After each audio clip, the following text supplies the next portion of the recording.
le estoy pidiendo al Señor desde el momento que recibí la noticia que me regale mucho amor al sacerdote, así como se lo regaló a Monseñor Alfonso Uribe Jaramillo. Heme aquí, Señor, para hacer tu voluntad. Heme aquí, Señor, y transformar la sociedad, porque la caridad se hace tan poca y no es posible hallar la paz. Heme aquí, Señor, para hacer tu voluntad. Yo soy un hombre campesino. Vamos a ver si aquí hay oro de 18 quilates. Y pescar en alta mar. Heme aquí, Señor, para hacer tu voluntad. Heme aquí, Señor. Y en el año 1990 recibí mi diaconado de manos de Monseñor Alfonso Uribe Jaramillo, y en el 16 de noviembre de 1991 la ordenación sacerdotal también de manos de Monseñor Alfonso Uribe Jaramillo en el santuario. Para ello me has dado todo lo necesario. Pues yo le dije, hermano, deme tiempo, yo voy a hacer un rato de oración y que el Señor me dé luces. Una hora de oración que se fue en 5 minutos, eso corrió mucho porque uno es en ese dilema. Y bueno, después le dije, hágase tu voluntad. Pero no puedo estar sin ti. Heme aquí, Señor, para hacer tu voluntad. Heme aquí, Señor, y transformar la sociedad, porque la caridad se hace tan poca y no es posible hallar la paz. Heme aquí, Señor, para hacer tu voluntad. Bueno, padre, bienvenido entonces a este especial de la Diócesis de Sonsón Río Negro para los medios diocesanos, con la colaboración de la Universidad Católica de Oriente. Queremos dar a conocer entonces esta buena noticia para la Iglesia diocesana y, por qué no, la Iglesia colombiana. Padre, ¿quién es el padre Omar Mejía? Detalles, su familia, anécdotas de su infancia, cómo empezó, cómo fue ese proceso, ese llamado del Señor a la vocación sacerdotal. Bueno, yo soy un hombre campesino de la vereda Guadualito, la última vereda de El Santuario, en límites entre Cocorná y Granada. Mi infancia fue una infancia muy simple, en medio de mis padres, de mis 9 hermanos. En la escuela de Guadualito hice mis 4 primeros años de estudio. Allí aprendí a leer, a escribir, a sumar, a restar. Aprendí a orar con mi madre, con mi padre, con mis hermanos, y de igual manera con las maestras de aquel entonces. Me acuerdo que nos llevaban a la capilla los primeros viernes a rezar el Santo Rosario y a hacer la oración al Sagrado Corazón de Jesús, y cuando el sacerdote iba pues también a celebrar la Santa Misa. De igual manera en el campo, los oficios de campo, cuidar las vacas, los terneros, y como teníamos también unos pedazos de tierra en Cocorná, pues allí trabajamos con panela, caña, plátano. Este fue mi quehacer en la infancia. Luego ya las maestras, viendo que los hermanos y mi persona y mis hermanas pues teníamos como ciertas capacidades para el estudio, motivaron a mi mamá para que nos viniéramos al pueblo y nos pusieran a estudiar allí en el santuario. Por lo tanto, en el santuario realicé mi 5º de escuela y luego inicié mi proceso de bachillerato. Una anécdota simpática, interesante, es que cuando terminé mi 1º de bachillerato, mi hermano, que estaba en 2º, perdió el año, y mi papá nos había dicho, si alguno de ustedes pierde el año, los 3 me los llevo para la finca. Y a los 3 nos llevó para la finca. En el año 79, todos nos tocó trabajar nuevamente en el campo de tiempo completo. Mi hermano, ya viendo pues que el trabajo del campo era duro, reconoció que había perdido el año no por falta de inteligencia, sino por pereza. y porque se había volado muchas veces a jugar billar y no estudiaba. Y ya entonces mi papá le dijo, les voy a dar la segunda oportunidad, si esta la pierden ya no van a estudiar más. Y de hecho, luego ya este muchacho sacaba becas de honor, ya fuimos inclusive compañeros en el grupo y terminamos nuestro bachillerato en el año 84. Terminando el año 84, conversando con algunos compañeros del grupo La Amistad que teníamos en esa época, un grupo juvenil, y en el movimiento Scout, les dije que pensaba irme para el seminario y bueno, este fue mi proceso en la infancia y en la adolescencia, participando en el movimiento Scout, un movimiento al que le agradezco en el alma porque me aportó mucho, me ayudó bastante, sobre todo a ir saliendo de mí mismo, a ir botando esa timidez natural que uno va adquiriendo en el campo, porque allí pues uno se relaciona más poco con las personas, uno está en medio de la naturaleza. Esto es, si quiere, ¿qué más te sigo contando, hombre, David? Bueno, ya ese paso, esa transición del campo, ya del bachillerato al seminario, ¿cómo fue? Sí, cuando terminé mi 11, ya terminando, decidí contarle al padre Rodrigo Ramírez, que era el más cercano en la parroquia en ese entonces, porque era el jefe de los Scouts, el grupo al que participaba activamente junto con muchos otros compañeros. Él inclusive, me acuerdo, un domingo me prestó un bolsito para que empacara unas cuantas medias para llevar al seminario, a la entrevista.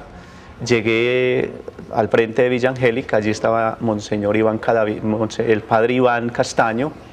Me acuerdo que cuando empezó su conversación conmigo me decía, vamos a ver si aquí hay oro de 18 quilates, y empecé la entrevista, y de igual manera hice pues la entrevista, hice mi autobiografía. Una anécdota también muy simpática fue que pues en esa época yo era muy lacónico para hablar y para escribir, y la autobiografía fue muy corta, y el vicerrector de ese entonces, Monseñor Gilberto Muñoz Ospina, no le gustó, pero igual pues yo había pasado la entrevista bien con los demás y seguramente, bueno, con él, y yo esperando ya la decisión del seminario.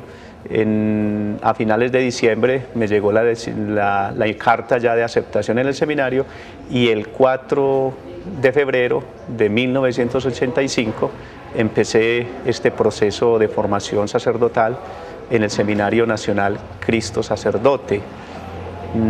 Anécdotas de este primer año y del inicio del seminario. Uno llega pues de todas maneras muy tímido, muy asustado porque es una novedad uno comenzar en esta experiencia. El primer examen de filosofía lo perdí con 2,3 con Monseñor Iván Cadavid. Me acuerdo las preguntas de la cotidianidad, y bueno, en un corrillito, como varios habíamos perdido este examen, empezaron los chismositos que llegan a los seminarios a hablar que, vea, ese Omar Mejía, ese Wilson Suárez, ese Uriel Ospina los van a echar muy ligero porque perdieron el examen, este Gustavo Corredor Niño, y nosotros asustados nos encerramos a pensar en eso, esperando que nos iban a echar, que por allá habíamos perdido el primer examen. Pero bueno, cuando uno pierde un examen en el seminario, eso lo reta, porque se da cuenta que uno no está en un bachillerato, que hay más exigencia, y allí de verdad fue donde aprendí a estudiar, me discipliné, tomé el ritmo de la formación, y seguimos el proceso de formación, los 3 primeros años de filosofía. Terminando la filosofía en el año 87, me acuerdo, un accidente jugando fútbol, un accidente de mandíbula, 2 meses y medio con la boca cerrada, alimentándome con pitillo, pero también son cosas que a uno lo forman y que lo forjan y que lo hacen tenaz. Y bueno, el paso a la teología, un proceso muy normal, muy agradable. La formación de la teología ya uno siente como que es lo de uno. Y en el año 1990 recibí mi diaconado de manos de Monseñor Alfonso Uribe Jaramillo, y en el 16 de noviembre de 1991 la ordenación sacerdotal también de manos de Monseñor Alfonso Uribe Jaramillo en el santuario junto con el padre Aníbal y el padre Luis Eduardo Quintero. Para usted, ¿qué significa la figura de Alfonso Uribe Jaramillo? Para mí, Monseñor Alfonso Uribe Jaramillo siempre fue y seguirá siendo un paradigma, una figura episcopal con criterios rectos, que sabía para dónde iba, con un gran amor por el sacerdote, dedicado de tiempo completo a su ministerio y a la formación de sacerdotes. Para mí, y ahora que asumo también esta responsabilidad, se convierte en un gran reto que le estoy pidiendo al Señor desde el momento que recibí la noticia, que me regale mucho amor al sacerdote, así como se lo regaló a Monseñor Alfonso Uribe Jaramillo. ¿Algún día visionó que usted estaba ya escalonando, por así decirlo, en una jerarquía eclesial, pasar del seminario, su sacerdocio, luego ser formador, luego ser rector de un seminario y por último, por así decirlo, hoy en día obispo? No, en absoluto, en absoluto. Seguramente que muchos dirán que es discurso, que no, que eso lo buscaban. En mi caso, en absoluto, jamás. Es que usted se da cuenta mi procedencia es una procedencia muy sencilla, muy simple. Yo empecé mi proceso de formación de una manera muy sencilla. Mi ministerio sacerdotal, me acuerdo que yo lo soñaba en un pueblo, trabajando con la gente, con los jóvenes. Inclusive me acuerdo que el padre Héctor Salá, ahora obispo de Riohacha, cuando yo estaba en el seminario, ya terminando tercero o cuarto de teología, él me insistía mucho que me pasara a la Regina, en esa época un grupo de sacerdotes que trabajaban en formación sacerdotal, y yo siempre le dije que no. Me decía, hombre, éntrese a la Regina, lo mandamos a estudiar, que se prepare. Y yo, no, a mí la Regina no me gusta, y nunca pensé ser formador de seminarios, pero bueno, la providencia es la que lo rige a uno, lo orienta, lo guía a través del señor obispo y de la iglesia misma. Y en el año 92, me acuerdo, por ahí el 17 de enero, me llegó al despacho parroquial el nombramiento. En esa época Monseñor Alfonso Uribe lo hacía con un telegrama firmado por Monseñor Laureano, que era el canciller, donde me decía: ha sido usted nombrado formador del Seminario Diocesano Nuestra Señora, háblese con el señor rector. Bueno, disponible. El 1 de febrero me correspondió asumir este proceso de formación. Me acuerdo que Monseñor Ignacio Gómez Aristizábal hacía siempre en enero unos encuentros en el seminario diocesano con su familia, y llegué allá, un muchacho, a decir cuál era mi habitación, a organizar, a ver qué tenía que llevar al seminario. Me dice: usted muchachito de formador, o es muy inteligente o no hay quien más. Y le dije: tranquilo, monseñor, no hay quien más.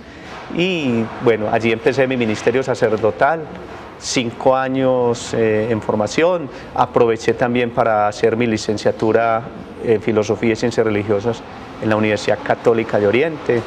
Fue una experiencia maravillosa, donde yo llegué con la formación básica del seminario, y por lo tanto el director académico me decía: ¿usted qué sabe enseñar? Yo le dije: hermano, yo no sé enseñar nada, pero dígame qué hay que hacer, con la mayor disponibilidad. Y de verdad que aprendí mucho, porque las materias que el profesor se iba o que no volvía, pues vea, Omar, hay esta materia, súmala. Y di de todo, eso es una idea, da de todo, se trasnocha, se prepara, pero gloria a Dios, una experiencia muy bonita en el Seminario Diocesano Nuestra Señora. ¿Cuál es una recomendación hoy como obispo, con su experiencia como formador, para los rectores de seminario, para los mismos seminarios, para que tengan hoy en cuenta? Recomendaciones, me dice usted, para los formadores y los seminaristas. Pues hombre, mi experiencia ha sido de presencia. Me parece que el formador, el rector, el equipo de un seminario, la función es acompañamiento, acompañar, estar con el muchacho, escucharlo, corregirlo, amarlo, respetarlo. Y para los muchachos, mi insistencia siempre fue y seguirá siendo rectitud. Una persona que uno descubre rectitud se puede equivocar, pero una persona recta se corrige fácilmente. Que nunca haya doblez de corazón, ni de parte de los formadores, ni de parte de los seminaristas. Esa es la clave. Y en orden a lo doctrinal, siempre tuve y tendré siempre como intención fundamental sembrar en el corazón de los seminaristas y de los equipos de formación la palabra de Dios, la palabra. Porque es que ese es nuestro punto de referencia, esa es nuestra ancla, ese es nuestro corazón, el amar la palabra y dejar que la palabra nos talle, que la palabra forme en nosotros la imagen de Cristo sacerdote. Bueno, ¿cómo recibió usted la noticia de que iba a ser obispo y de Florencia Caquetá? Hombre, pues me citaron a la nunciatura. El señor secretario de la nunciatura me preguntó inicialmente que cómo estaba en el seminario, le dije muy contento, ha sido una experiencia muy linda. Luego me dice, bueno, ¿y usted siempre está disponible para los cambios? Le dije, yo siempre he estado disponible a mi señor obispo. Y me dice, bueno, pero solamente al obispo. Le dije, sí, es que el obispo es el que lo cambia a uno y el que dispone de uno. Uno está en las manos de él, es nuestro padre. Me dijo, pero solamente el obispo lo puede cambiar. Le dije, pues yo creo que sí. Me dijo, no, hay otro que lo puede cambiar. Aquí hay una carta del Santo Padre. Y dije, ay, por Dios, ¿cómo así?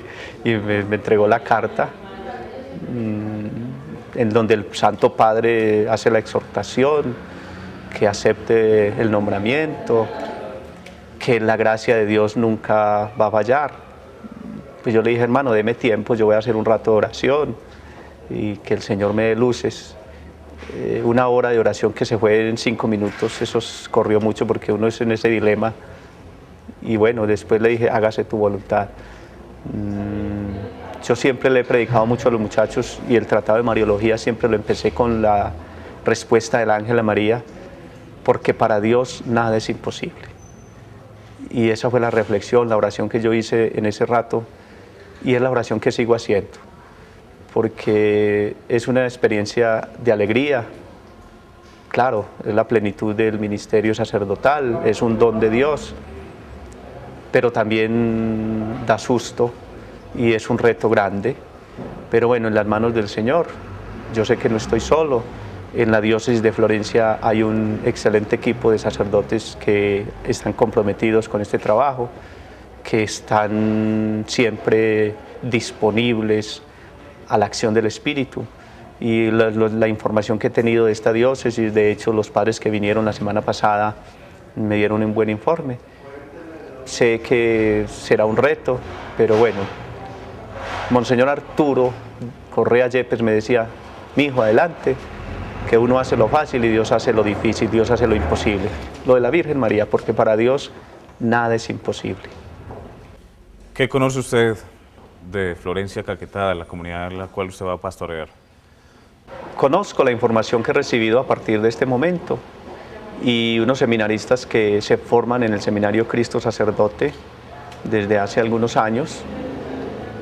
A partir de la noticia, pues desde luego que ya tengo que interesarme por conocer la región, por conocer el presbiterio, por conocer la diócesis. Entonces, ¿qué conozco? Un informe, una síntesis de informe que dejó Monseñor Jorge Osa, un informe que la semana pasada el administrador diocesano, el vicario de pastoral, el administrador económico y el comunicador me trajeron, y alguna información que ya he ido adquiriendo por internet, las conversaciones que he tenido con varios sacerdotes de la diócesis que me han llamado. De resto no conozco nada, la región no la conozco, solamente he ido por esa región hasta Ibagué, pero bueno, en las manos del Señor, pidiéndole a Dios que se haga su santa voluntad y que me conduzca en este ministerio que Él me ha regalado y que debo asumir también con la responsabilidad con la cual he asumido mi ministerio sacerdotal hasta el momento. Finalizando, padre, ¿cuáles considera usted que son los retos que tiene un obispo hoy en día? Los retos que tiene un obispo hoy en día son los retos de la Iglesia, y mucho más en estos días escuchando al Papa Francisco. No más en estos días le escuchaba una reflexión, una homilía en la casa Santa Marta, donde él vive, que todos los días está celebrando la Santa Misa con un grupo de personas.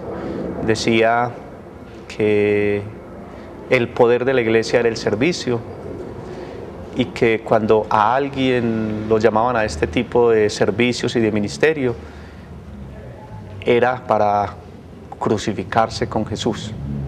Ese es el sentido de la evangelización. La nueva evangelización es la presencia de la iglesia en todos los rincones del continente, del país, de una diócesis, y pues no solamente a través del señor obispo, sino también a través de todo el presbiterio y de las personas que están comprometidas con la iglesia y que por bondad de Dios sé que en la diócesis de Florencia hay un buen laicado, hay un buen proceso de formación de laicos, unos sacerdotes que están comprometidos con la iglesia. El reto de la iglesia será siempre implantar y sembrar el evangelio en cada rincón. Bueno, padre, por último, el mensaje a su diócesis de origen, la diócesis de Sonsón Río Negro. Mi diócesis, yo espero que esta siga siendo mi diócesis, que mis hermanos sacerdotes, con la fraternidad en la que siempre hemos vivido, en la que siempre me he sentido bien, en la que he ejercido mi ministerio durante 21 años y medio en los diferentes oficios que la iglesia a través de los obispos me han confiado, que yo pueda sentirme cada que venga aquí en casa. Y también para ustedes, mis hermanos sacerdotes, mis hermanos todos de Sonsón Río Negro, qué bueno que en algún momento de la historia se dejen ver también por Florencia. Y bueno, que esta siga siendo una iglesia pujante, como siempre lo ha sido, ofreciéndole continuamente muy buenos sacerdotes, no solamente a la región, sino a Colombia y al mundo entero. Heme aquí, Señor, para hacer tu voluntad. Heme aquí, Señor, y transformar la sociedad, porque la caridad se hace tan poca y no es posible hallar la paz. Heme aquí, Señor, para hacer tu voluntad.